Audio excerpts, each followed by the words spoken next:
الحمد لله رب العالمين والصلاة والسلام على أشرف الأنبياء والمرسلين وعلى آله وأصحابه ومن تبعهم بإحسان إلى يوم الدين أما بعد۔ اللہ تعالیٰ کا فضل و کرم ہے کہ جس نے ہم تمام کو سیرت کی اس مجلس میں جمع فرمایا ہے۔ سیرت کی کتاب جو ہم پڑھ رہے ہیں، جس میں مجھے اور آپ کو ایسا محسوس ہوتا ہے کہ اللہ کے نبی صلی اللہ علیہ وسلم کے اس شب و روز کو ہم دیکھ رہے ہیں۔ اللہ تعالی ہمارے اور آپ کے پیارے نبی محمد مصطفیٰ صلی اللہ علیہ وسلم کی سنت کی مکمل اتباع کرنے کی، پیروی کرنے کی توفیق دے، آمین۔ گزشتہ درس میں ہم نے جو بات سنی وہ تھی اسراء اور معراج کے تعلق سے۔ اللہ کے نبی صلی اللہ علیہ وسلم کو بیت المقدس، پھر ساتوں آسمانوں کی سیر، اور پھر اللہ تعالیٰ سے 50 نمازوں کا تحفہ جو تخفیف کرتے کرتے کم کرتے 5 نمازوں پر آ کر ٹھہرا، ساری تفصیل ہم نے سنا۔ اور پھر جب مکے میں واپس ہوئے تو کس نے آپ نبی صلی اللہ علیہ وسلم کی اس سفر کی تصدیق کی اور اسے صدیق کا لقب ملا، اور کس نے انکار کیا، مذاق کیا، ٹھٹا کیا؟ وہ ابو جہل تھا جس نے اللہ کے نبی صلی اللہ علیہ وسلم کی اس سفر کا مذاق کیا۔ اور جیسے ہم نے آپ کو بتایا تھا کہ اسراء اور معراج کا مقصد کیا تھا، کیوں اللہ کے نبی صلی اللہ علیہ وسلم کو یہ سفر کرایا گیا؟ یہ سفر اس لیے تھا کہ اب اللہ کے نبی صلی اللہ علیہ وسلم کی یہ رسالت اور نبوت عالمگیر ہونے جا رہی تھی، ساری دنیا پر پھیلنی جا رہی تھی۔ اب مکے کی اس سنگلاخ وادیوں تک یہ محدود نہیں تھی، اس کو پوری دنیا میں پھیلنا تھا، تو ہجرت کی بھی آگے بات تھی۔ اس لیے اللہ کے نبی صلی اللہ علیہ وسلم کو یہ اسراء اور معراج کا سفر کرایا گیا۔ اور یہ بھی بات تھی کہ یہودیوں سے یہ دینی سرداری اور سیاسی جو سرداری تھی وہ چھین کر مسلمانوں کے حوالے کی جا رہی تھی۔ یہودیوں کی جو حکمرانی تھی، انبیاء ان میں بنی اسرائیل میں بہت سارے پیدا ہوئے، اور یہودی یہ سمجھتے تھے کہ ہم کو یہ سرداری حاصل ہے، اور ایک طرح سے یہ چیزیں ختم کر کے مسلمانوں کے حوالے کرنی تھی۔ تو اس سلسلے میں 2 باتیں ہمارے ساتھ تھیں۔ کچھ لوگ مدینے سے مکہ آئے حج کے لیے، تو انہوں نے اللہ کے نبی صلی اللہ علیہ وسلم سے بیعت کی، جس کو بیعت عقبہ کہتے ہیں۔ تو پہلی بیعت کا ذکر ہم نے سنا کہ پہلی بیعت کیسی ہوئی، گزشتہ درس میں آخری باتیں ہمارے ساتھ تھیں۔ تو اس سے پہلے نبوت کے 11ویں سال مدینے سے 6 آدمی آئے تھے، 6 خوش نصیب، جس کا ذکر ہم نے سنا۔ وہ مدینہ واپس جا کر تبلیغ کرنے لگے۔ تو ہمیشہ میں آپ سے کہتا ہوں کہ اللہ تعالیٰ جب ایک سیدھا راستہ مجھے اور آپ کو بتا دیتا ہے تو آپ کے دل میں تڑپ ہونی چاہیے، کوشش ہونی چاہیے کہ دوسروں کو بھی وہ راستہ بتائیں۔ آپ ایک اچھا درس سنتے ہیں، ایک اچھا راستہ آپ کو معلوم ہے، ہدایت کا راستہ معلوم ہے، تو دوسروں کو بھی اس طرف لانے کی کوشش کریں۔ اگر نہیں کرتے ہیں اور ہم خود بیٹھے ہیں تو ایسا تو نہیں ہوگا کہ آپ دوسروں کی خیر خواہی کرتے ہوں۔ تو اگلے سال جب موسم حج آیا، یعنی 12 نبوت کا جو 12واں سال تھا، تو اللہ کے نبی صلی اللہ علیہ وسلم کے پاس مدینے سے اور 12 آدمی حاضر ہوئے، مکمل 12 آدمی حاضر ہوئے۔ تو ان کے نام ہم نے گزشتہ درس میں آپ کے سامنے پیش کیے تھے۔ اس میں قبیلے اوس اور خزرج کے آدمی تھے۔ تو اللہ کے نبی صلی اللہ علیہ وسلم نے ان تمام لوگوں سے بیعت کی جو مدینے سے آئے تھے، اور جب بیعت پوری ہوئی تو اب ضرورت تھی کہ مکے سے کوئی مدینہ جائے، اور مدینہ جا کر مبلغ کی حیثیت سے اللہ کے نبی صلی اللہ علیہ وسلم کی طرف سے نمائندگی کرتے ہوئے مدینے والوں میں تبلیغ کرے، اور مدینے میں جو لوگ مسلمان ہوتے ہیں ان کو قرآن پڑھائے۔ تو وہ زمانے میں ایسا ہوتا تھا، قرآن پڑھانے والے کو آج کیا کہتے ہیں؟ قرآن جو پڑھاتے ہیں ان کو کیا کہتے ہیں؟ حافظ تو سب ہوتے ہیں، قاری صاحب بولتے ہیں، نہیں کیا بولتے ہیں؟ قاری پڑھنے والا، قرأ یقرأ، تو وہ لوگ نہیں ایسا کان پہ ہاتھ رکھ کے ڈھول ڈھول کے وہ پڑھتے ہیں، ویسا نہیں، تو وہ نہیں ہے۔ قرآن پڑھنے کے لیے آگے پیچھے ہونا ضروری نہیں ہے۔ یہ ایک صاحب ہے، وہ بہت ڈھول ڈھول کے تقریر کرتے ہیں۔ یہ ڈھولنا کس کی عادت ہے؟ صوفیہ کی عادت ہے۔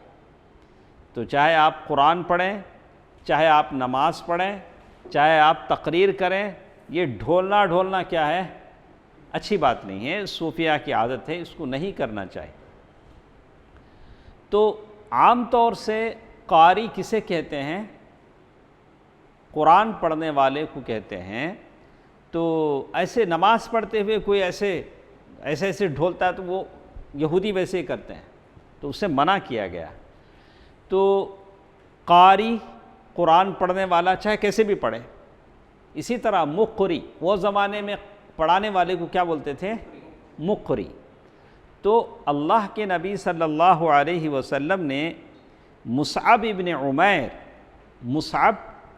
ابن عمیر رضی اللہ تعالی عنہ کو مدینے والوں کے لیے بھیجا، مقری بنا کر۔ کیا بنا کر؟ مقری بنا کر مدینہ جائیں اور جا کر وہ مدینے والوں کو لکھنا پڑھنا سکھائیں، قرآن پڑھنا سکھائیں۔ مصعب ابن عمیر رضی اللہ عنہ صحابہ میں سب سے افضل ہیں۔ کیا نام ہے؟ مصعب من فضیلت والے صحابہ میں، جو صحابہ بڑے فضیلت والے مانے جاتے ہیں، ابو بکر، عمر، عثمان، علی کے بعد جو صحابہ ہیں ان میں سے رضی اللہ عنہم اجمعین۔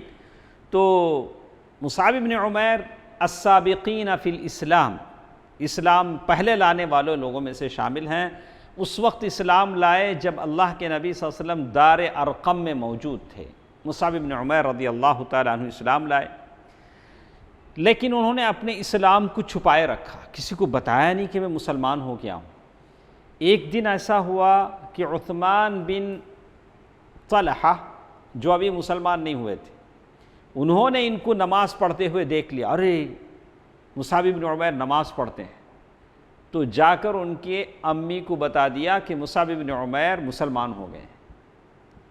اب کیا تھا؟ ان کو قید کر دیا گھر والوں نے، کھانا پانی بند کر دیا۔ صحابی کہتے ہیں، صحابی رسول صلی اللہ علیہ وسلم سعد ابن ابی وقاص رضی اللہ عنہ، مصعب ابن عمیر رضی اللہ تعالی عنہ کا چمڑا ویسے نکل جاتا تھا جیسے سانپ کا چمڑا نکلتا ہے، یعنی بھوک، شدت پیاس کی وجہ سے، تکلیف کی وجہ سے چمڑا کیا ہوتا تھا؟ نکل جاتا تھا۔ حالانکہ مصعب ابن عمیر رضی اللہ عنہ مکے کے سب سے خوبصورت نوجوان ہیں، خوب زیادہ عطر لگانے والے، خوشبو لگانے والے، اچھا کپڑا پہننے والے، جن پر مکے کے لوگ فخر کرتے تھے، اتنا خوبصورت نوجوان ہیں، لیکن اسلام لانے کی وجہ سے سب کچھ چھن گیا، خاندان والوں نے سب کچھ چھین لیا۔ اور مصعب ابن عمیر وہ ہیں جنہوں نے دنیا بیچ کر آخرت خریدا۔ تو ہر نوجوان کے لیے پیغام ہے، یہ میسیج ہے کہ وہ دنیا داری کو ترجیح نہ دے۔ کتنے لوگ ہیں، کتنے نوجوان ہیں اپنے اپنے مقصد کے پیچھے بھاگتے ہیں، کوئی تجارت کے پیچھے، کوئی کسی عورت کے پیچھے۔ مصعب ابن عمیر کی پریارٹی کیا تھی؟ جنت، وہ جنت حاصل کرنا چاہتے تھے۔ اسی لیے کہتے ہیں یہ خباب کہتے ہیں وفی الصحیحین عن خباب، صحابی رسول صلی اللہ علیہ وسلم کہتے ہیں ہاجرنا مع رسول اللہ نبتغی وجہ اللہ ووجب اجرنا علی اللہ، ہم لوگ اللہ کے نبی صلی اللہ علیہ وسلم کے ساتھ ہجرت کیے اللہ تعالیٰ سے اجر مانگتے ہوئے، اور حالت یہ تھی کہ ہم میں سے وہ تھے جو ہجرت کر کے دنیا سے چلے گئے، ان کو کچھ نہیں ملا۔ ان میں سے مصعب ابن عمیر ہیں جو مکے میں اتنا اچھا کپڑا پہنتے تھے، لیکن جب ان کا انتقال ہوا تو کہتے ہیں فَلَمْ نَجِدْ شَيْئًا نُكَفِّنَهُ فِيهِ إِلَّا نَمِرَةً، کہتے ہیں کہ ان کو کفنانے کے لیے معمولی ایک چھوٹا سا کپڑا ملا، مصعب بن عمیر کا جب انتقال ہوا رضی اللہ عنہ، کفنانے کے لیے ہم کو کفن نہیں ملا، بالکل آدھا سا کپڑا تھا، سر ڈھانکتے تو پیر کھل جاتے، پیر ڈھانکتے تو سر کھل جاتا۔ اللہ کے نبی صلی اللہ علیہ وسلم فرمایا کہ ایسا کرو، سر ڈھانپ دو اور پھر کیا کرو، پیر پر گھاس ڈال دو۔ معلوم یہ ہوتا ہے کہ مصعب بن عمیر رضی اللہ عنہ پہلے سفیر ہیں اسلام کے، لیکن کیا ان کو دنیا سے کچھ ملا؟ نہیں ملا۔ یہ ضروری نہیں ہے کہ آپ اسلام کی خدمت کریں اور آپ کو بدلہ دنیا میں مل جائے۔ اچھا، اس کو ذہن میں بٹھا دیں، میں اتنے کام کرتا ہوں، اتنا اچھا کرتا ہوں، میرے ساتھ ایسا کیوں ہوتا؟ ہاں ضرور ہوگا۔ ان اشد الناس بلاء الانبیاء ثم الامثل فالامثل، سب سے زیادہ اللہ تعالیٰ انبیاء کو آزماتے ہیں، پھر جس کا ایمان جس قدر مضبوط ہوتا ہے وہ ویسے آزمایا جاتا ہے۔ یہ ضروری نہیں ہے کہ آپ مغرب کی نماز پڑھ کر مسجد سے باہر نکلیں آپ کو ٹھوکر نہ لگے، ایسا نہیں ہو سکتا۔ ایک نہیں 10 ٹھوکر لگ سکتے ہیں، ایک نہیں 10 ٹھوکر لگ سکتے ہیں۔ آپ کے ٹھوکر لگنے کو مسجد میں نماز کی ادائیگی کو کوئی دخل نہیں، کوئی دخل نہیں ہے۔ ان اشد الناس بلاء الانبیاء ثم الامثل فالامثل۔ تو کہتے ہیں یہ مصعب بن عمیر رضی اللہ تعالیٰ عنہ کی زندگی ہے، یہ اللہ کے نبی صلی اللہ علیہ وسلم کی طرف سے مدینہ بھیجے جا رہے ہیں، یہ پہلا سفیر ہے۔ اب مدینہ جا کر یہ کیا کریں گے؟ مدینہ جا کر اسلام کی اشاعت کریں گے، لوگوں کو شرک سے بچائیں گے اور شرک سے بچنے کی تلقین کریں گے۔ وہ ہے مصعب بن عمیر عبدری رضی اللہ عنہ۔ مصعب بن عمیر مدینہ پہنچتے ہیں، ان کو کوئی نہ کوئی ٹھکانہ چاہیے، کسی کے گھر میں پڑاؤ کرنا چاہیے۔ تو اسعد ابن زرارہ جو پہلے سے مسلمان ہو گئے تھے، ان کے گھر انہوں نے پڑاؤ کیا۔ مدینے سے آئے ہیں، اپنا کوئی نہیں ہے، مکے سے آئے ہیں، اپنا کوئی نہیں ہے، اسعد ابن زرارہ رضی اللہ تعالیٰ عنہ کے گھر پڑاؤ کیا۔ اب دونوں مل کر جوش و خروش سے اسلام کی تبلیغ شروع کی۔ تو مصعب بن عمیر رضی اللہ تعالیٰ عنہ کا مدینے میں جو ٹائٹل تھا کیا تھا؟ مقری۔ کیا تھا؟ مقری۔ قرأ، مقری معنی ہے پڑھانے والا۔ اس وقت معلم استاد کو مقری کہتے تھے، مقری کہتے تھے۔ تو تبلیغ چل رہی ہے۔ ایک شاندار واقعہ یہ ہوا کہ ایک روز اسعد ابن زرارہ لوکل وہیں کے ہیں، مقامی ہیں، تو وہ مصعب ابن عمیر کو لے کر بنی عبد الاشہل ایک قبیلہ ہے وہاں لے گئے، اور ایک بازو ایک قبیلہ بنی ظفر وہ ایک قبیلہ ہے وہاں لے گئے۔ اور بنی ظفر کے اندر ایک باغیچہ تھا، باغیچہ ہے بنی ظفر کے ایک باغ میں ایک ویل باوڑی تھی، مرق، اس کا نام کیا تھا؟ مرق۔ ویسے بہت سارے باوڑی ہیں، ویل ہیں۔ اللہ کے نبی صلی اللہ علیہ وسلم کے زمانے میں ایک ویل تھا جو عثمان غنی رضی اللہ تعالی عنہ نے خرید کر مسلمانوں کو وقف کر دیا تھا، نہیں؟ پہلے آدھا خریدا ایک یہودی سے، پھر بھی یہودی گڑبڑ کرنے لگے تو بقیہ آدھا بھی خرید لیا، لیکن یہودیوں کو پانی لینے سے منع نہیں کیا۔ یہودی سے کنواں لیا لیکن یہودیوں کو پانی لینے سے منع نہیں فرمایا۔ تو وہ آج تک بھی وہ کنواں کیا ہے آج تک بھی وہ ویل ویسے ہی ہے، وہ اللہ کا کرم ہے۔ تو اسی طرح ایک اور کنواں ہے جس کے بارے میں انشاءاللہ ہم آپ کو بتائیں گے، جس کے بارے میں اللہ کے نبی صلی اللہ علیہ وسلم نے اس کنویں کی تعریف کی۔ تو ویسے ہی ایک اور ویل ہے جو یمن میں ہے، تو اس کی اللہ کے نبی اس کے تعلق سے کیا کہا انشاءاللہ کل کے درس میں ہم سنیں گے۔ تو کہتے ہیں کہ ایک کنویں کا منڈیر ہوتا ہے، کنویں کے اطراف کیا ہوتا ہے؟ ایک وال ہوتا ہے، اس کے اوپر بیٹھ گئے، چند مسلمان بھی آ گئے، یہ لوگ کیا بول رہے ہیں سنیں گے۔ تو اس وقت وہ قبیلے کے دو مشہور سردار تھے، سعد بن معاذ اور اسید بن حضیر، یہ دونوں مسلمان نہیں ہوئے تھے، دونوں بڑے سردار تھے۔ ایک کا نام تھا سعد بن معاذ رضی اللہ عنہ اور دوسرے اسید بن حضیر۔ جو مسلمان ہوئے جن کے ساتھ یہ ہیں وہ ہیں اسعد بن زرارہ، وہ الگ ہے۔ تو قبیلے کے لوگ بیٹھ گئے سنتے ہوئے مصعب بن عمیر کو اور اسعد بن زرارہ کو۔ تو وہ قبیلے کے جو بڑے سردار تھے سعد بن معاذ اور اسید بن حضیر، وہ دونوں آئے. ارے ایسا لگتا ہے کہ ہمارے قبیلے کے لوگوں کو یہ کیا کر دیں گے، بے دین بنا دیں گے. ان کے پاس ایسے ہی ہوتا تھا. تو انہوں نے کیا کیا، جب ان کو معلوم ہوا کہ ایک جگہ یہ لوگ بیٹھے ہیں، دعویٰ چل رہا ہے، تبلیغ چل رہی، تو انہوں نے کہا، سعد نے اسید سے کہا، یعنی سعد بن معاذ نے اسید بن حضیر سے کہا کہ ذرا تم جاؤ ان لوگوں کی خبر لو جو ہمارے لوگوں کو بیوقوف بناتے ہیں اور ان کو ڈانٹ دو، ہمارے محلے میں آنے سے منع کر دو. کس نے کہا؟ سعد بن معاذ. حضرت سعد نے اسید سے کہا اور کہا کہ میں خود یہ کام کر سکتا تھا، لیکن چونکہ اسعد میرا خالہ زاد بھائی اس لیے میں نہیں جاتا، تم جاؤ. تو انہوں نے بھیجا اسید سے. تو وہ آئے. وہ زمانے میں کیا ہوتا تھا، تیر ہاتھ میں لیتے تھے.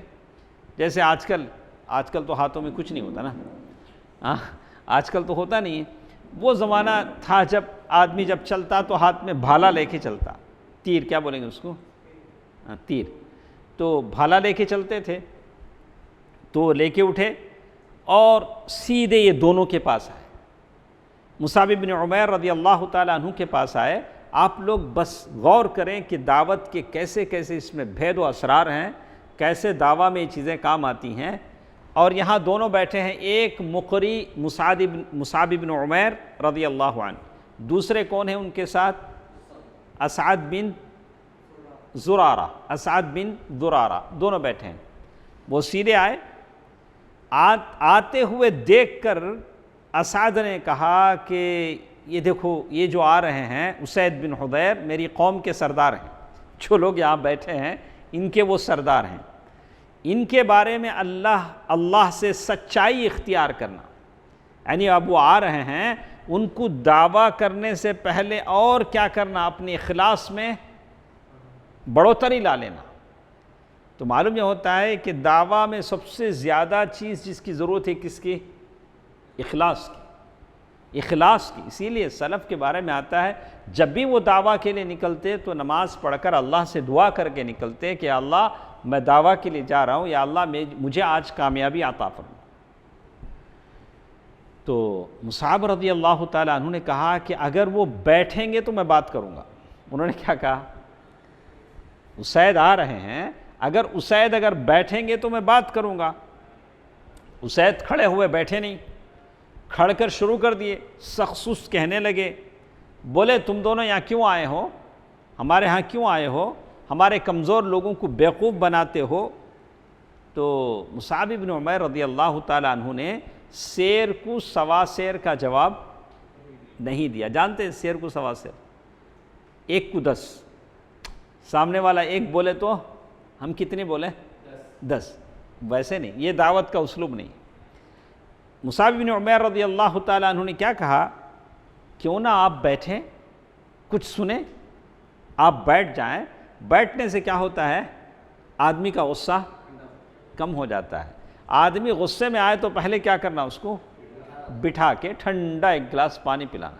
وہ خود کیا ہو جائے گا، ٹھنڈا ہو جائے گا، فوری کیا ہو جائے گا، ٹھنڈا ہو جائے گا. انہوں نے کہا کہ آپ بیٹھیں، ہماری کچھ باتیں سنیں، اگر کوئی بات پسند آ جائے تو قبول کر لیں، پسند نہ آئے تو چھوڑ دیں.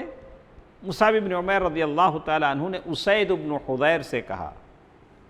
حضرت اسید نے کہا، بات انصاف کی بول رہے ہو. کیا بول رہے ہو؟ بات انصاف کی بول رہے ہو. اس کے بعد وہ اپنا جو یہ بھالا جو لائے تھے حربہ، اس کو زمین میں گاڑا اور بیٹھ گئے. تو وہ ایسے مارنے سے گڑ جاتا، وہ تو تیز رہتا ہے، شارپ رہتا ہے، مارا، بیٹھ گئے. اب مصعب بن عمیر رضی اللہ تعالیٰ عنہ نے اسلام کی بات شروع کی، قرآن مجید کی تلاوت کی. کیا کیا؟ تو اسی لیے میں ہمیشہ کہتا ہوں، میرے لیے بھی آپ نے لیے بھی، دعوت کے لیے سب سے زیادہ اہم کام آنے والی چیز قرآن کی آیتیں ہیں. قرآن یاد کریں، قرآن کی چھوٹی صورتیں یاد کریں. عیسائیوں میں دعوت کرنے جا رہے ہیں سورہ مریم یاد کر لیں، ہاں، اور ہماری دعوت کافر اور مشرکوں میں ہے تو آخری کی جو مکی صورتیں ہیں اسے یاد کر لیں۔ کہا کہ قرآن کی تلاوت شروع کی تو ان کا بیان ہے، وہ کہہ رہے ہیں کہ اب اسید نے ہماری باتیں سن لی، سن لینے کے بعد ان کے جواب دینے سے پہلے ہم ان کی چہرے کی چمک کو دیکھ کر سمجھ رہے تھے کہ اسلام نے ان پر کام کرنا شروع کر دیا ہے۔ جیسے قرآن کی آیتیں انہوں نے سنی تو اس کا ایفیکٹ کیا ہوا، ان کے چہرے پر نظر آنے لگا۔ وہی کہتے ہیں حضرت اسید کے بولنے سے پہلے ہی ان کے چہرے کی چمک دمک سے ان کے اسلام کا پتہ لگا لیا، ہم نے سمجھ لیا کہ اسلام نے اپنا کام کرنا شروع کر دیا۔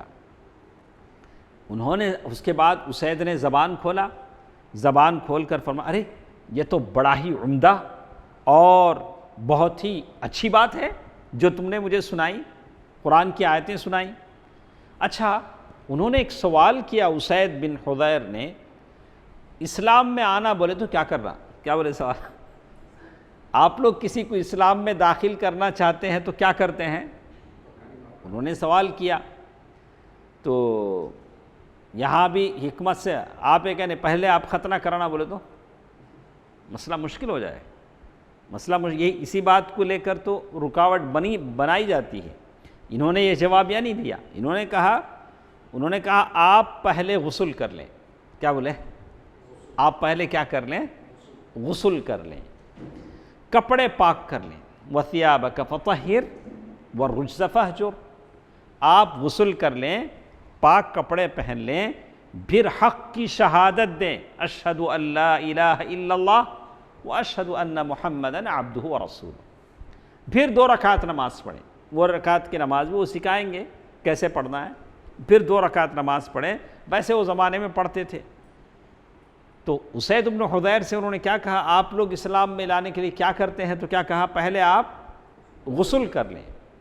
تو کہتے ہیں اب انہوں نے جھٹ سے اٹھ کر غسل کیا، کپڑے پاک کیے، کلمہ شہادت پڑھ لی اور 2 رکعت نماز پڑھ لی۔ دیکھیے اسلام کیسے آدمی میں اثر انداز ہوتا ہے۔ اسلام ایسے ہے کسی کے دل و دماغ میں جا کر خاموش بیٹھتا نہیں۔ ایک آدمی اسلام لا لیتا ہے، مسلمان ہو جاتا ہے تو اس کی تڑپ ہوتی ہے، اس کا شوق اور لگن ہوتا ہے کہ زمین پر چلنے والے ہر شخص کو وہ کیا کرے، مسلمان بنا دے۔ لیکن یہ ناممکن ہے۔ اللہ تعالیٰ نے کہا کہ کچھ لوگوں کو ہم نے جہنم کے لیے بھی پیدا کیا ہے۔ تو کہتے ہیں اللہ جانتا ہے، یہ کون جانتا ہے؟ اللہ جانتا ہے کہ کس کے لیے جہنم تیار کی گئی ہے، کس کے لیے جنت ہے۔ بہرکیف الایمان بین الخوف والرجا، ایمان خوف اور امید کے بیچ کا نام ہے۔ پھر کہتے ہیں کہ اب انہوں نے کیا کہا، اسید بن حضیر نے، میرے پیچھے ایک اور شخص ہے، میں تو مسلمان ہو گیا ہوں، میرے پیچھے ایک اور شخص ہے، اگر وہ تمہارا پیروکار بن جائے، جیسے میں کلمہ پڑھ لیا ہوں اگر وہ پڑھ لے تو ساری قوم مسلمان ہو جائے گی۔ وہ کون ہے؟ سعد بن معاذ رضی اللہ عنہ۔ تو انہوں نے کہا کہ میں جا رہا ہوں اس کے پاس، میں اس کو تمہارے پاس بھیجوں گا۔ اب ظاہر ہے سعد بن معاذ کا یہاں آنا ایک کارن چاہیے، سبب چاہیے۔ کیوں آئیں گے وہ خواہ؟ وہ تو نہیں آئیں گے، وہ قوم کے بڑے آدمی ہیں، ان کو وہاں جانا ہے، لیکن وہ سعد بن معاذ یہاں کیوں آئیں گے؟ کہتے ہیں اس کے بعد اسید بن حضیر اپنا حربہ اٹھائے جو زمین میں گاڑا تھا، پلٹ کر سعد کے پاس پہنچے۔ سعد نے کیوں بھیجا تھا ان کو؟ جو شکار کرنے آئے تھے خود کیا ہو گئے؟ شکار ہو گئے۔ تو وجہ تھا کہ ان لوگوں کو ڈانٹو، ڈراؤ، بھگاؤ، یہ لوگ مسلمان محلوں میں آ کے لوگوں کو تبلیغ کر رہے ہیں، دعویٰ کر رہے ہیں۔ لیکن وہ واپس گئے اور پلٹ کر سعد کے پاس پہنچے، اور وہ سعد بن معاذ اپنی محفل میں بیٹھے ہیں، سارے لوگ ادھر ادھر ہنسی خوشی۔ جیسے ہی اسید کو آتے دیکھا، چہرہ دیکھ کے بولے کہ جس چہرے کے ساتھ یہ گیا تھا اس چہرے کے ساتھ واپس آ نہیں رہا ہے، اس کا چہرہ کیا ہو گیا؟ بدل گیا ہے۔ اسلام ایسے ہی چہرے بدلتا ہے۔ پیشانیوں سے صفا کی انانیت اور فخر و نخوت کو اسلام کیا کرتا ہے؟ دور کر دیتا ہے۔ بردباری، تواضع، ملاپ، محبت کے پودے اگاتا ہے اسلام۔ انہوں نے چہرہ دیکھ کر کہا کہ اس کا چہرہ ویسے نہیں ہے جیسے یہاں سے گیا تھا الگ۔ تو انہوں نے کہا، اسید آ کر پھر محفل میں آئے۔ انہوں نے سعد بن معاذ نے پوچھا کہ تم نے کیا کیا؟ گئے نا، کیا ہوا؟ بولا کہ میں نے ان دونوں سے بات کیا لیکن مجھے کوئی حرج نظر نہیں آیا، اتنی کوئی بڑی بات نہیں ہے، ویسے میں نے انہیں منع کر دیا ہے کہ ایسے کام مت کرو۔ انہوں نے کہا ہے کہ آپ جیسے بولیں گے ہم ویسے کریں گے۔ کیا ایسے ہی ہوا تھا؟ نہیں ہوا تھا۔ انہوں نے بالکل کیا کیا؟ اچھا، اب ان کو تڑپ ہے کہ سعد بن معاذ کو وہاں بھیجیں۔ انہوں نے ایک واقعہ بنایا، ایک ایسا چل سکتا ہے، ایک اچھے مقصد کے لیے آپ کچھ بھی بنا سکتے ہیں۔ انہوں نے کیا بنایا؟ مجھے معلوم ہوا ہے کہ بنو حارثہ کے لوگ، بنو حارثہ ایک الگ قبیلہ، ایک الگ قبیلہ نام لے کر کہا کہ مصعب بن عمیر کے ساتھ اسعد بن زرارہ جو بیٹھے ہیں ان کو قتل کرنے کے لیے جا رہے ہیں۔ کیا کہا انہوں نے؟ اسعد بن زرارہ کو قتل کرنے کے لیے بنو حارثہ آ رہے ہیں۔ حالانکہ بات ایسی نہیں تھی۔ اور سعد بن معاذ کے چچے زاد بھائی تھے اسعد بن زرارہ۔ جیسے ہی یہ بات سعد بن معاذ نے سنا، ہاں ایسے کیسے ہو سکتا ہے، وہ میرے چاچا کا لڑکا ہے۔ تو کہتے ہیں یہ سن کر وہ غصے سے بھڑک اٹھے، اپنا نیزہ لے کر سیدھا بھاگ کر کہاں آئے؟ یہاں جہاں یہ لوگ بیٹھے ہیں، مصعب بن عمیر اور اسعد بن زرارہ۔ آ کر دیکھے تو دونوں تسلی سے بیٹھے، تو سمجھ گئے کہ آہا مجھے یہاں بھیجنا چاہتے تھے، اسی لیے انہوں نے کیا ہے پورا ایسا منصوبہ انہوں نے بنایا، ایسی بات کہی۔ پھر وہ آئے، آ کر پھر وہی باتیں ہوئی۔ انہوں نے کہا کہ اے ابو امامہ آپ ایسا کریں، انہوں نے کہا کہ اسعد بن زرارہ اگر تم میرے خالہ زاد بھائی نہ ہوتے تو میں اس کو مار دیتا، ایسی باتیں انہوں نے کہی۔ لیکن انہوں نے یہ کہا کہ بھئی آپ پہلے بیٹھ کر ہماری بات سنیں، پسند آئے تو مان لیں، نہیں تو چھوڑ دیں۔ بالکل ان کے ساتھ بھی ویسی ہوا۔ انہوں نے بھی پوچھا کہ اسلام میں آنے کے لیے آپ لوگ کیا کرتے ہیں؟ دیکھا، تو اسی لیے عرب کا مزاج بالکل فطری ہے۔ اسی لیے اللہ تعالیٰ نے اس سرزمین سے نبی کو پیدا کیا۔ عربوں کے مزاج میں کدورت، بغض و حسد، عداوت ویسی چیزیں نہیں۔ آپ ابھی بھی نوٹ کریں گے، نماز کے بعد بیٹھیں گے مسجد میں، کوئی کسی کی غیبت نہیں کرے گا، ابھی بھی بس اپنا نماز پڑھے، اپنا کام دیکھے، نکلے اپنی چیزیں۔ تو بالکل دونوں کی طبیعتیں ویسی تھیں۔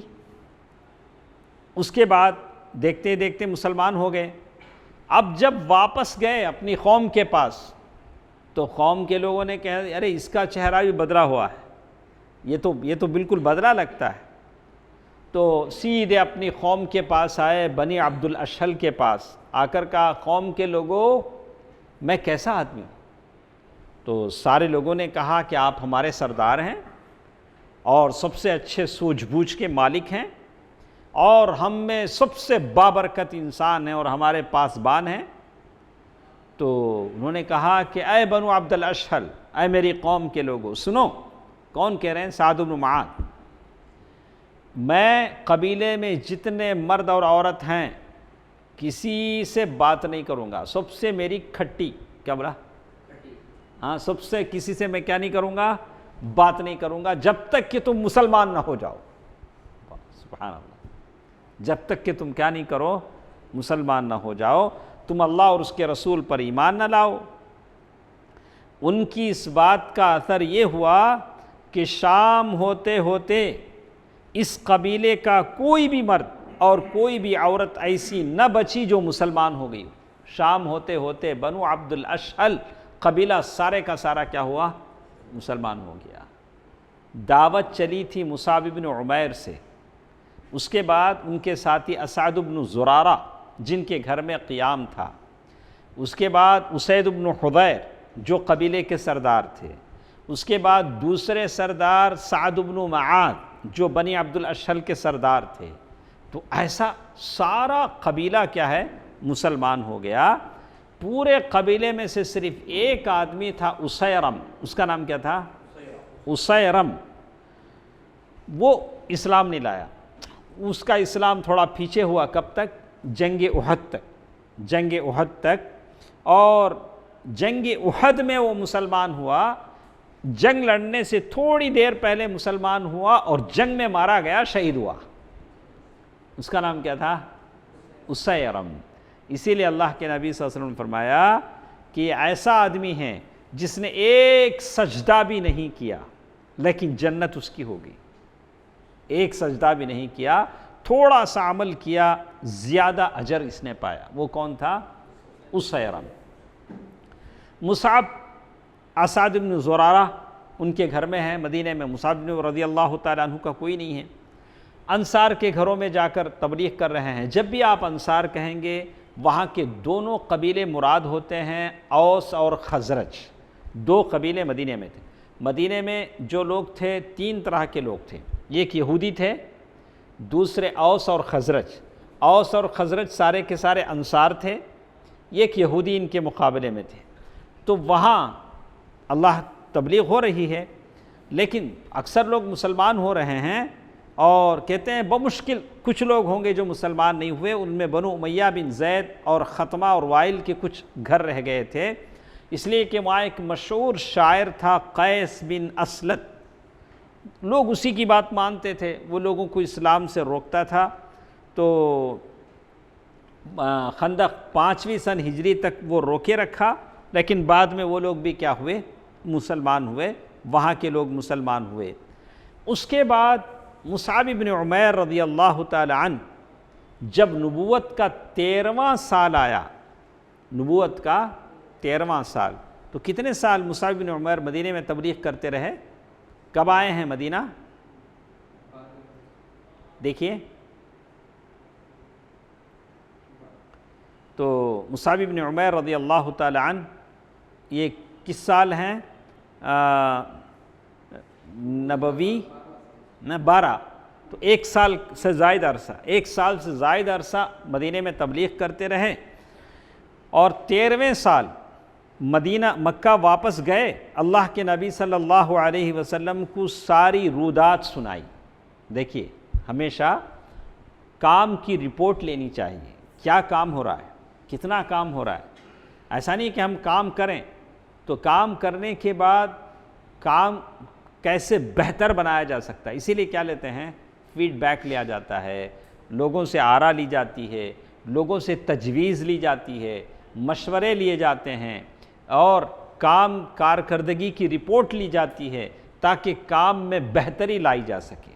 اللہ کے نبی صلی اللہ علیہ وسلم کے پاس یہ گئے، مکہ جا کر مدینے کے لوگوں کی جو جنگی صلاحیت ہے اور ان کی جو دفاعی صلاحیت ہے اور خیر کی جو لیاقتیں ان کے پاس ہیں، ساری تفصیل اللہ کے نبی صلی اللہ علیہ وسلم کو انہوں نے بتایا۔ ابھی ہمارے ساتھ ہے بات، یہ مدینے میں اللہ کے نبی صلی اللہ علیہ وسلم کا نبوت کا 13واں سال، پہلی ایک بیعت ہو چکی ہے، بیعت عقبہ، پہلی مرتبہ۔ اب یہ دوسری بیعت ہے جب موسم کا حج کا موسم آیا، جون کا مہینہ تھا، 620 پر 2 سال عیسوی، تو پھر مدینے سے 70 سے زائد مسلمان حج کی ادائیگی کے لیے آئے۔ کتنے آئے ور؟ پہلی مرتبہ 6 لوگ آئے تھے، اس کے بعد 12، وہ 12 میں سے 6 ملے ہوئے تھے۔ اب اس کی مرتبہ جب آئے تو کتنے؟ 70۔ تو یہ سب کس کی کوشش سے ہو رہے ہیں؟ اللہ تعالیٰ کا فضل و کرم ہے۔ اور پھر اللہ سبب بنایا کس کو؟ مصعب بن عمیر رضی اللہ عنہ۔ تو کہہ رہے ہیں کہ اتنے سارے لوگ آئے، اور یہ لوگ مشرکوں کے ساتھ ہی ملے ہوئے تھے۔ جو مشرک مدینے سے حج کرنے کے لیے آئے تھے ان کے قافلے میں یہ مسلمان بھی تھے۔ مسلمان بھی تھے، سب مل کر آ رہے تھے، اور جب یثرب مدینے سے نکل کر مکے میں آنے لگے تو پوچھنے لگے کب تک اللہ کے نبی صلی اللہ علیہ وسلم کو ہم یوں ہی پہاڑوں میں چھوڑیں گے؟ اللہ کے نبی صلی اللہ علیہ وسلم ٹھوکریں کھاتے پھریں اور اللہ کے نبی صلی اللہ علیہ وسلم کو خوف زدہ کیا جائے، کب تک ہم اللہ کے نبی صلی اللہ علیہ وسلم کو یہاں رکھیں؟ مطلب یہ تھا کہ ہم اللہ کے نبی صلی اللہ علیہ وسلم کو مکے سے کہاں لے کر چلے جائیں؟ مدینہ لے کر چلے جائیں۔ جب مکہ پہنچے، کتنے لوگ ہیں؟ 70 سے زائد لوگ ہیں، حج کا موقع ہے، تو مکہ پہنچ کر اللہ کے نبی صلی اللہ علیہ وسلم کے جو لوگ تھے ان سے کانٹیکٹ کیا، رابطہ کیا، تو یہ اتفاق ہوا کہ اب ایام تشریق کے درمیانی دن ہم لوگ بیعت کریں گے۔ یہ 70 لوگوں سے اللہ کے نبی صلی اللہ علیہ وسلم کب بیعت کریں گے؟ ایام تشریق کسے بولتے ہیں؟ جب گوشت کھاتے نہیں بکرے کا، عید کے دن، عید کے دن کے بعد، عید کا دن تو 10واں دن ہو گیا، 11، 12، 13۔ اب یہ بیعت کے لیے جو دن مقرر ہوا ایام تشریق کا درمیانی دن بولے تو کون سا آیا؟ 12۔ تو اللہ کے نبی صلی اللہ علیہ وسلم خود آئیں گے اور یہ 70 سے زائد لوگوں سے کیا کریں گے؟ بیعت کریں گے، اور اس میں 2 عورتیں بھی تھیں، لگتا ہاں اس میں کیا تھی؟ 2 عورتیں بھی تھیں۔ تو یہ جو اجتماع تھا رات کی تاریکی میں مقرر تھا۔ تو کہتے ہیں کہ کعب رضی اللہ تعالیٰ عنہ فرماتے ہیں کہ ہم لوگ جب نبوت کے 13ویں سال جب بیعت کے لیے نکلے، حج کے لیے نکلے، تو 70 آدمی تھے اور ہم کافروں کے ساتھ ملے جلے ہوئے تھے، اور ہمارے ساتھ ایک معزز سردار عبداللہ بن حرام بھی تھے، وہ ہمارے سردار تھے لیکن مسلمان نہیں ہوئے تھے۔ تو ہم نے ان کو سمجھایا، ایک دن میں وہ مسلمان ہو گئے، اور ہم نے ان کو ایسا سمجھایا، کہا کہ آپ ہمارے سردار ہیں، اللہ نے آپ کو دنیا میں سرداری دی ہے، آپ اگر مسلمان ہو جاتے ہیں تو اللہ آخرت میں آپ کو جنت دے گا۔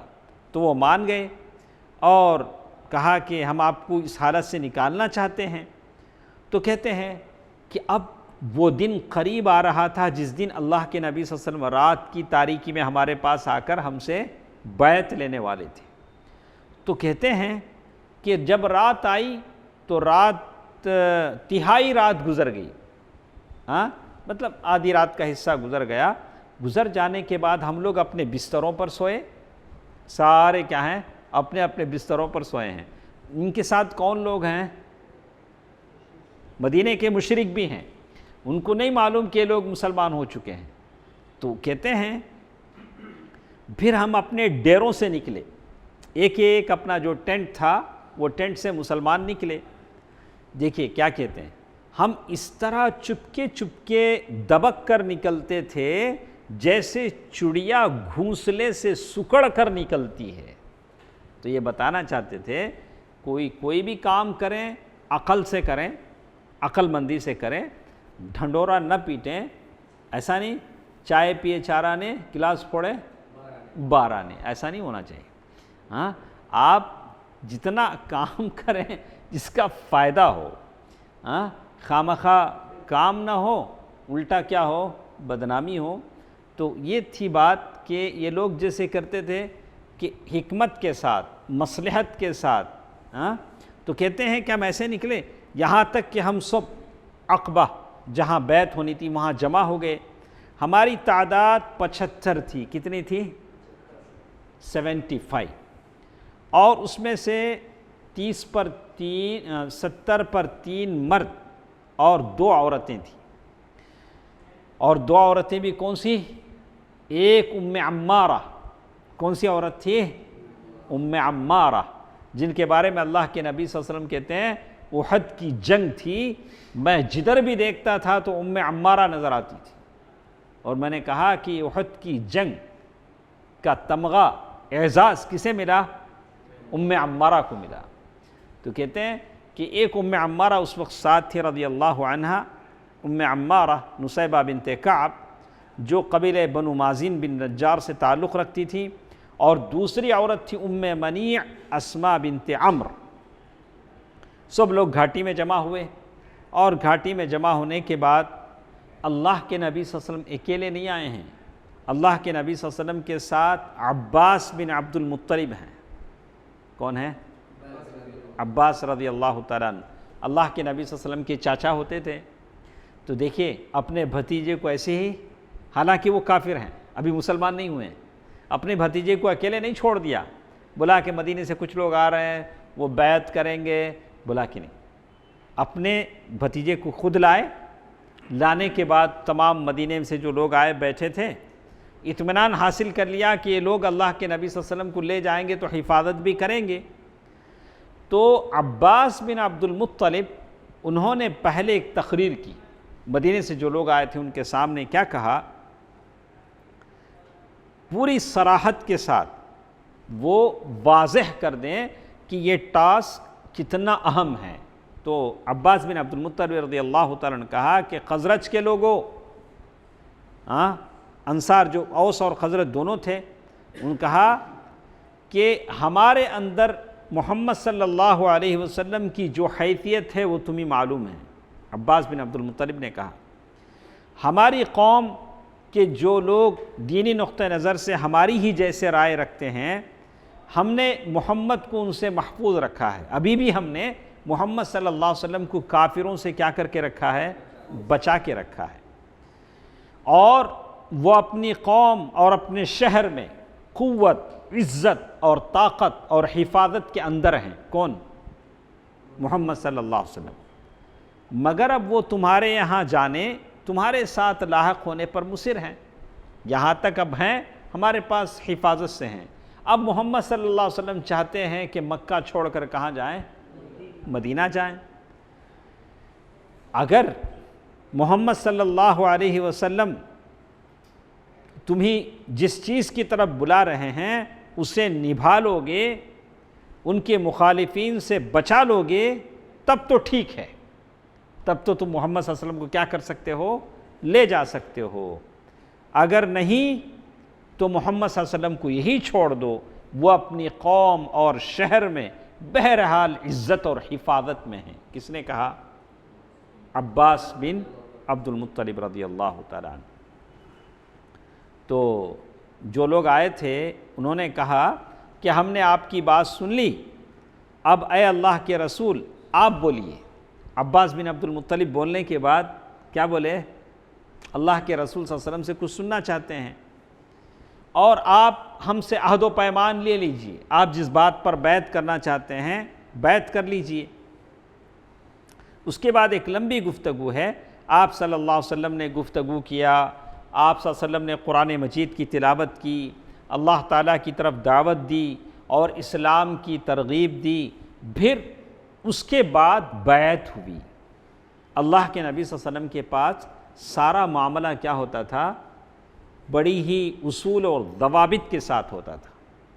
بیعت کے دفعات لکھے گئے، دفعات کسے بولتے ہیں؟ ہاں کیا ہے عمران؟ آپ جو اگریمنٹ ہونی ہے اس کے یہ لکھے گئے کیا؟ پوائنٹس، کس کس بات پر ہمارا میوچل اگریمنٹ ہوگا، کس کس بات پر اگریمنٹ ہوگا۔ دیکھیے تو کیا کیا باتیں اس میں تھیں؟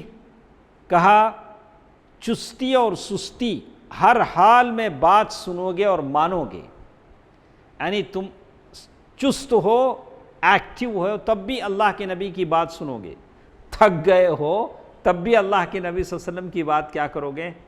سنو گے۔ آپ کو ایک بات بتاؤں، اللہ کے نبی صلی اللہ علیہ وسلم کے ساتھ جو صحابہ جنگ پر گئے تھے، جنگ سے واپس آئے، کسی کا ہاتھ کٹا ہے، کسی کا پیر کٹا ہے، کسی کی پیشانی پھٹی ہے، اور جبریل امین آتے ہیں اور آ کر کہتے ہیں اللہ کے نبی ابھی اللہ کے فرشتے نے ہتھیار نہیں کھولے ہیں، آپ ہتھیار، صحابہ نے ہتھیار نکال لیں، بولا کہ نہیں پھر جنگ پہ چلو۔ کیا ابھی آ کر کسی نے زخموں کی مرہم پٹی نہیں کی، اور اعلان ہو رہا ہے کہ جو جو لوگ جنگ سے واپس آئے ہیں پھر واپس کہاں چلیں؟ جنگ پر چلیں۔ یہ بات ہوتی اسلام، یعنی کچھ دیر سستا لیں، بریک لے لیں، ذرا ریسٹ لے لیں، اسلام میں اس طرح کی کوئی گنجائش نہیں ہوتی ہے۔ کہتے ہیں دوسری چیز جس کے بارے میں کیا تھا، تنگی اور خوشحالی، ہر حال میں مال خرچ کرو گے. کیا مطلب؟ مہینے کے شروع میں ہو، مہینے کے آخر میں ہو، ہر حال میں کیا کرنا؟ خرچ کرنا. چاہے جیب میں پیسے زیادہ ہوں چاہے پیسے کم ہوں، کیا کرنا ہے؟ خرچ کرنا ہے. اپنی حیثیت سے جتنا کر سکتے ہیں اللہ کی راہ میں اتنا خرچ کرنا ہے. نمبر 3، بھلائی کا حکم دو گے اور برائی سے روکو گے. بھلائی کا حکم دو گے اور برائی سے روکو گے. نمبر 4، اللہ کی راہ میں اٹھ کھڑے ہوگے اور اللہ کے معاملے میں کسی ملامت گر کی ملامت کی پرواہ نہ کرو گے. اگر کوئی تانے دیتا ہے، ارے کیا ایسے کام کر رہے ہیں، نہیں، اللہ کا کام کر رہے ہیں، اس میں کسی کو شرمانا نہیں چاہیے. نمبر 5، اور جب میں تمہارے پاس آ جاؤں گا، یعنی مکے سے نکل کر مدینہ آ جاؤں گا، تو میری مدد کرو گے، اللہ کے نبی صلی اللہ علیہ وسلم کی مدد کرو گے، اور جس چیز سے اپنی جان، اپنے بال بچوں کی حفاظت کرتے ہو، اس سے میری بھی حفاظت کرو گے. اللہ کے نبی صلی اللہ علیہ وسلم فرمایا، اور اس کے بدلے تم کو کیا ملے گا؟ اور تمہارے لیے جنت ہے. سیدھی سیدھی بات ہے. حضرت کعب رضی اللہ تعالیٰ عنہ کی روایت ہے، اللہ کے نبی صلی اللہ علیہ وسلم نے یہ ساری باتیں لوگوں کو سنائی تو لوگوں نے کہا کہ اللہ کے رسول صلی اللہ علیہ وسلم آپ بیعت لے لیجئے، یہ جو باتیں ہیں اس پر کیا کیجئے؟ ہماری بیعت لے لیجئے. ہم خدا کی قسم جنگ کے بیٹے ہیں. کیا کہا؟ ہم جنگ کے بیٹے ہیں، ہتھیار ہمارا کھلونا ہے، ہماری یہی ریت باپ دادا سے چلی آ رہی ہے. عرب کے لوگ تھے، انہوں نے یہ بات کہی. تو کہتے ہیں کہ یہ ساری باتیں ہوئیں، اور اس کے بعد ایک اور بات انہوں نے کہا کہ اللہ کے نبی صلی اللہ علیہ وسلم یہ ساری قربانیاں ہم دے دیں گے، ساری قربانیاں ہم دے دیں گے، اور اللہ آپ کو غلبہ دے دے گا، اللہ آپ کو غالب کر دے گا، تو کیا آپ ہم کو چھوڑ کر دوبارہ مکہ واپس آ جائیں گے؟ کیا کہا ان لوگوں نے؟ چلو ہم ساری قربانیاں دے دیے، اللہ نے آپ کو غلبہ دے دیا، آپ غالب آ گئے، تو کیا آپ دوبارہ اپنی قوم کے پاس آ جائیں گے؟ صحیح تھا، اندیشہ صحیح تھا، ساری باتیں صاف صاف، کوئی بات کیا نہیں تھی، یا ہڈن نہیں تھی، چھپی نہیں. جیسے وہ ایڈورٹائزمنٹ میں اسٹار لگاتا نہیں، کیا لگاتا، ویسی کوئی بات نہیں تھی. صحابہ کے بعد ساری باتیں کیا تھیں؟ صاف صاف تھی. دیکھیے اللہ کے نبی صلی اللہ علیہ وسلم نے کیا کہا، قربان جائیے صلی اللہ علیہ وسلم. اللہ کے نبی صلی اللہ علیہ وسلم نے یہ سن کر مسکرا دیا، تبسم فرمایا. اللہ کے نبی صلی اللہ علیہ وسلم قہقہ نہیں لگاتے تھے، صرف مسکراتے تھے. مسکراتے تو ایسے لگتا کہ انار کے دانے ہوں. اللہ کے نبی صلی اللہ علیہ وسلم مسکرائے اور کہا، نہیں، بلکہ آپ لوگوں کا خون میرا خون ہے، آپ لوگوں کی بربادی میری بربادی ہے. میں آپ سے ہوں اور آپ مجھ سے ہیں. جس سے آپ جنگ کریں گے اس سے میں جنگ کروں گا، جس سے آپ صلح کریں گے میں ان سے صلح کروں گا. یہ بات کس نے کہی؟ اللہ کے نبی صلی اللہ علیہ وسلم. پھر اس کے بعد اور ایک مرتبہ ان کو بیعت کی خطرناکی پر یاد دہانی کرایا گیا، اور ایک مرتبہ بتایا گیا کہ یہ جو بیعت ہے جو آپ لے رہے ہیں کتنی خطرناک ہے. یہ ساری باتیں بتائی گئیں. جیسے کسی نے کہا کہ اللہ کے نبی صلی اللہ علیہ وسلم یہ وعدہ اگر ہم پورا کرتے ہیں تو اس کے بدلے ہم کو کیا ملے گا، اس کا وعدہ ہم کو کیا ملے گا؟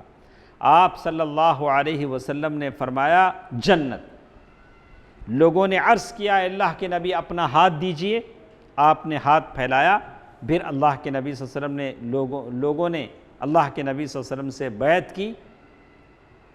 اس کے بعد ایک ایک آدمی اسعد ابن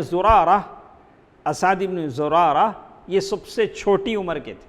70 لوگوں میں کیا تھے؟ سب سے چھوٹی عمر کے تھے، لیکن سب سے زیادہ ان کو یہ حاصل تھا. کیوں ان کو زیادہ اہمیت حاصل تھی؟ مصعب بن عمیر کے ساتھ یہی تو تھے. تو سب سے پہلے خاص بیعت کس نے کیا؟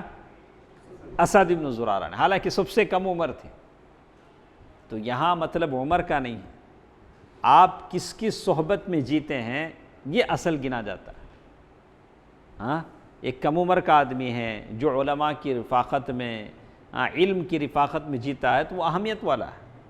ایک بوڑھا 90 سال کا ہے، اسے کچھ نہیں پتہ، مسجد کا راستہ نہیں معلوم، علماء کی صحبت اسے میسر نہیں ہے، تو اس کا مقام الگ ہے. تو بہرحال وہ اسد بن زرارہ رضی اللہ تعالی عنہ، انہوں نے سب سے پہلے بیعت کی، پھر سارے لوگوں نے بیعت کیا، اور انہوں نے کہا کہ خدا کی قسم ہم اس بیعت کو نہ چھوڑ سکتے ہیں نہ توڑ سکتے ہیں. تو اسد بن زرارہ رضی اللہ تعالی عنہ جو بڑے اہم مانے جاتے تھے، سب سے پہلے انہوں نے یہ بیعت کی. اور اس کے بعد ایک اور چیز بات ختم کرتے ہیں کہ یہ کتنے لوگ تھے پورے شویز؟ 73 لوگ تھے. اس کے بعد اللہ کے نبی صلی اللہ علیہ وسلم نے کیا کہا؟ ایسا کریں کہ آپ لوگ اپنوں میں نقیب بنا لیں. نقیب کسے کہتے ہیں؟ پہلے ہمارے عمر آباد میں جو نقیب ہوتا تھا، وہ جو گھنٹی مارتا تھا، وہ یہ لے کے جاتا تھا، وہ دفتر لے کے اس کو نقیب بولتے تھے. یہاں جو نقیب کہتے ہیں قوموں کے سردار. کیا ہے؟ قوموں کے سردار. دیکھیے کیا اللہ کے نبی، کیا یہ 75 آدمیوں میں سے ہر قبیلے کا ایک ذمہ دار، اسے بولتے ہیں نقیب. تو اللہ کے نبی صلی اللہ علیہ وسلم نے یہ تجویز رکھی کہ 12 سربراہ مقرر کر لیے جائیں. کتنے؟ 75 آدمیوں کے کتنے؟ 12، جو اپنی اپنی قوم کے نقیب ہوں گے، اور جو بیعت ہوئی ہے اس پر کہاں تک عمل ہو رہا ہے اس کا جائزہ لیں گے. کون لیں گے؟ وہ 12 آدمی. پورے 75 ممبرز کو تو پوچھ نہیں سکتے نا. 75 ممبرز اور ان کے قبیلوں کے تعلق سے کسے پوچھیں گے؟ وہ 12 آدمی. اسی لیے ہمارے ہاں ہر یونٹ کے لوگ ذمہ دار بنائے جاتے ہیں. ہم سارے یونٹ سے نہیں پوچھیں گے، کس سے پوچھیں گے؟ اس کا جو ذمہ دار ہے اس سے پوچھیں گے. تو یہاں 12 آدمی یہ اپنی قوم کی طرف سے وہی ذمہ دار ہوں گے اور مکلف ہوں گے. تو 12 آدمی پیش کیے گئے، اپنے اپنی قوم کے معاملات کے ذمہ دار ہوں. تو فوراً 12 آدمی مقرر ہوئے. اسد بن زرارہ، عبداللہ بن رواحہ، برا بن معرور، عبادہ بن صامت، سعد بن ربیع، رافع بن مالک بن عجلان، عبداللہ بن عمرو بن حرام، سعد بن عبادہ، منذر بن عمرو بن خنیس. کہتے ہیں کہ خزرج کے اس میں 9 آدمی تھے اور اوس کے 3 آدمی تھے. اور پھر کیا ہوا؟